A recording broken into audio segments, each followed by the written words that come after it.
దేవునికి స్తోత్రం.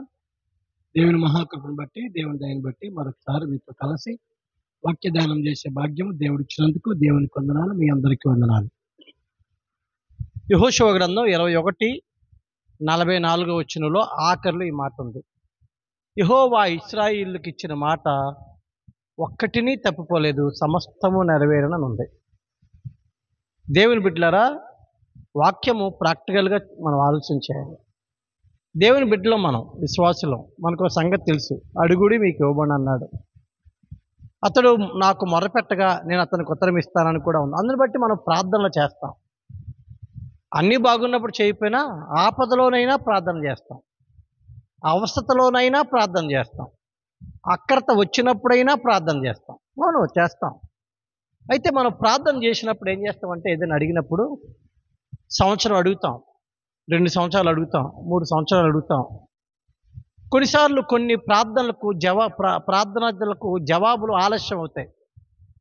హిజ్కియా ప్రార్థనకి వెంటనే జవాబు వచ్చింది, కానీ కొన్ని ప్రార్థనలకు చాలా ఆలస్యం అవుద్ది. అప్పుడు మనం ఏం చేస్తామంటే, ఇక ప్రార్థన మానేస్తాం, దేవుడు చేస్తాడని విశ్వాసం వదిలేస్తాం, కోల్పోతాం, నిరీక్షణ విడిచిపెట్టేసి మన ప్రయత్నాలు మనం చేసుకుంటూ మనం ముందుకెళ్ళిపోతాం, సరిపెట్టేసుకుంటాం. కానీ ఈరోజు నేను ఒక సంగతి విశ్వాసులను బలపరచడానికి, ప్రార్థన చేసేవారిని దేవుని కొరకు కనిపెట్టేవారుగా సిద్ధపరచడం కొరకు ఈ మాటలు దేవుని ఆత్మ చేత ప్రేరేపించబడి మీకు చెప్తున్నాను. ఇప్పుడు మనం చదువుకున్న వచనంలో ఒక్క మాట నెరవేరక తప్పలేదంట. ఒక్క మాట చెప్పనా, దేవుడు మనకంటూ చెప్తే, అంటే నీకు నువ్వు అనుకుంటే నేనేం చేయలేను, నువ్వు ఊహించుకుంటే నేనేం చేయలేను, కానీ దేవుడంటూ మనకు చెప్తే 6 100 100 6 ఆకాశం కిందకు వచ్చిన భూమి మీదకి వెళ్ళినా ఆయన నెరవేర్చక తప్పడు. అది మాత్రం గుర్తుపెట్టుకో. ఆది నుండి నేను నాకున్న ఈ కొద్ది టైంలో మీకు ఎంత చెప్పగలను అంత చెప్తున్నాను. చూడండి, మొదటి నుంచి కొన్ని మాటలు మీకు బయట కూడా నాకు చాలా విషయాలు తెలుసు, అనుభవాలతో చెప్తున్నాను, కానీ అవన్నీ ఇప్పుడు చెప్పను, కానీ కేవలం బైబిల్లోనే మీకు చెప్తాను.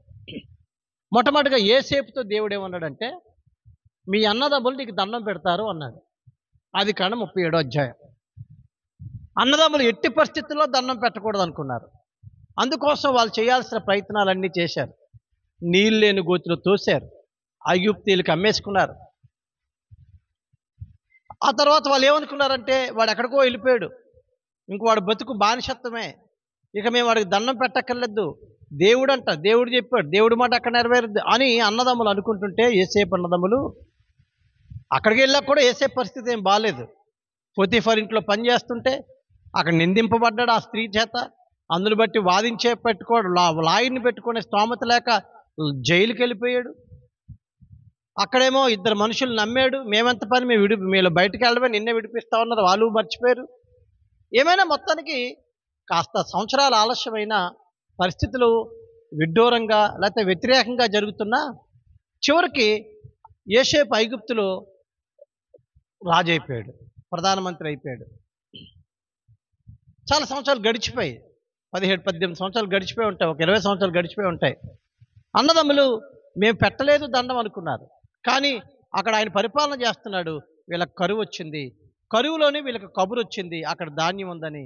యాకోబు చెప్పాడు, అరే కొడుకులారా, ఈ బంగారం మనం తింటామా, ఈ బంగారం ఇచ్చి కాస్త ధాన్యం కొనుక్కురండి అని అంటే అన్నదమ్ములు అందరూ వెళ్ళారు. ఇది పెద్ద చరిత్ర, కానీ క్లుప్తంగా చెప్తున్నాను. తెలంగాణ వీళ్ళ అన్నదమ్ములే అని గుర్తించిన యోసేపు మామూలుగా ఒక మాట అన్నాడు, వీళ్ళు ధాన్యం కొంటాక రాలేదు, వీరు వేగులు వారు దొంగలు అన్నాడు. వెంటనే దబేలమని వచ్చి కాలు మీద పడిపోయాడు యోసేపు మీద.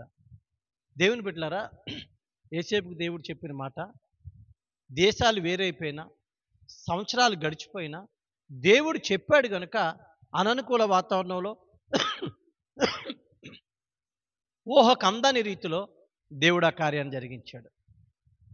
అంతెందుకండి, అబ్రహాంతో దేవుడు ఆదికాండం 15 నీ ప్రజలు పరాయి దేశంలో 400 ఏండ్లు బానిసలుగా ఉంటారని చెప్పాడు.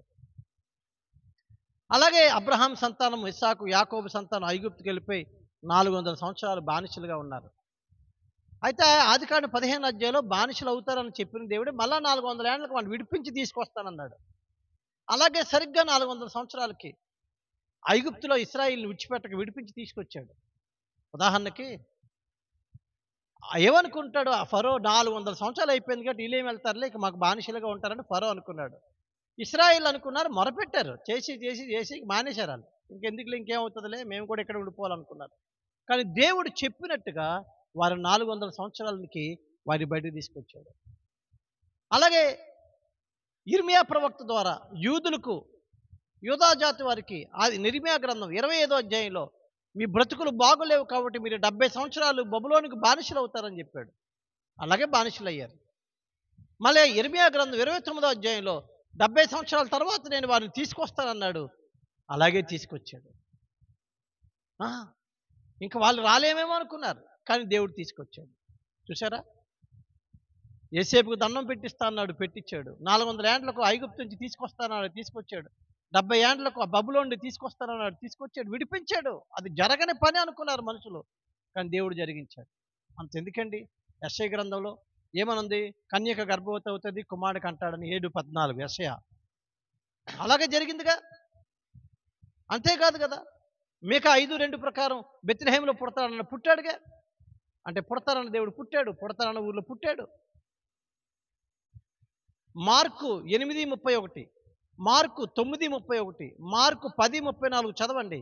అక్కడ యేసు ప్రభు 3 సార్లు ఒకే మాట చెప్పాడు. నేను చంపబడతాను, 3వ రోజున లెగిస్తాను, చంపబడతాను, 3 రోజులు లెగిస్తాను, 3 సార్లు చెప్పాడు. కానీ శిష్యులా అలాగే చచ్చిపోయినప్పుడు బతుకుతాడు అనుకున్నారు వాళ్ళు.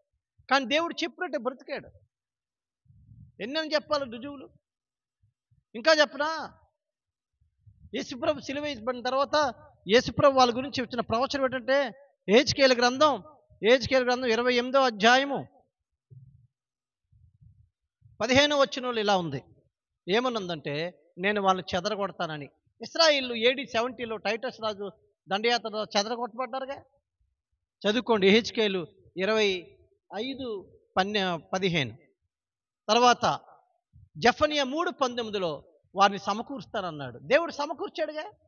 ప్రపంచ దేశాలకు వారు చెదిరిపోయినా, ప్రపంచ దేశాలకు వాళ్ళు వెళ్ళిపోయినా, సమకూడే అవకాశం లేకపోయినా 1948 మే 14న తిరిగి వారిని రాజ్యంగా సమకూర్చాడు. ఇదంతా ఎందుకు చెప్తున్నానంటే, దేవుడు చెప్పాడంటే చేస్తాడంతే. చూడండి, యేసేపుకు దండం పెట్టిస్తా అన్నాడు, పెట్టించాడు. ఐగుప్తులో 400 ఏండ్లు ఉంటారు కానీ తర్వాత తీసుకొస్తానని తీసుకొచ్చాడు. బబులోనులో 70 సంవత్సరాలు బానిసలుగా ఉంటారు కానీ విడిపిస్తానన్నాడు, విడిపించాడు. పుడతానన్న దేవుడు పుట్టాడు, చనిపోతానన్న దేవుడు చనిపోయాడు, తిరిగి లేస్తానన్న దేవుడు లేచాడు. మరి తిరిగి వస్తానన్న దేవుడు రాడా?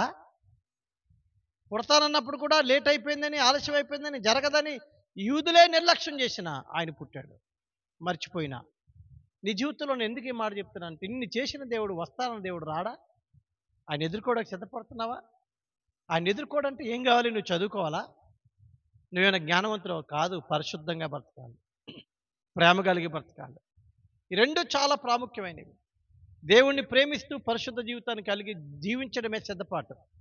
ఓ భక్తుడు అన్నాడు, దేవుణ్ణి రాకడ ఎదుర్కోవడానికి సిద్ధపాటు, దిద్దుపాటే సిద్ధపాటు అన్నాడు. కాబట్టి నేను ఈరోజు ఈ ఉదయకాల సమయంలో చెప్పింది చేస్తాడు. అంతేకాదు, నీ జీవితంలో కూడా ఏమని చెప్పాడు అనుకో, నీకు వాగ్దానం ఇచ్చాడు, నీకు ఒక నీతో నిబంధన చేశాడు. అవును, నిబంధన చేశాడు దేవుడు తన ప్రజలతో. మిమ్మల్ని తలగా చేస్తాను, మిమ్మల్ని హెచ్చిస్తాను, మీకు తోడుంటాను, మిమ్మల్ని విడిపిస్తాను, మిమ్మల్ని గొప్ప చేస్తాను, ఇవన్నీ ఉన్నాయి. ఖచ్చితంగా ఉంటాడు. అవకాశం లేదని, పరిస్థితులు బాగోలేవని, ప్రభుత్వాలు వ్యతిరేకంగా ఉన్నాయని, మనుషులు వ్యతిరేకంగా ఉండాలని నీవు ఈ లోక సంబంధమైనట్టు చూసి నిరీక్షణ కోల్పోకు. ఈరోజు ఈ వర్తమానంలో నా ఉద్దేశం ఏంటంటే, దేవుడు నీకు చెప్పిన మాట ఆలస్యమైన, అవకాశం లేకపోయినా అద్భుతంగా దేవుడు నెరవేర్చబోతున్నాడు. ఆయన యందు నిరీక్షణ ఉంచు, ఆయన కొరకు కనిపెట్టు, ప్రార్థన విడుక చేయి. దేవుడిచ్చిన వాగ్దానములు మన పట్ల నెరవేర్చి ఆయన మహిమ పొంది మనల్ని దీవించును గాక. ఆమేన్.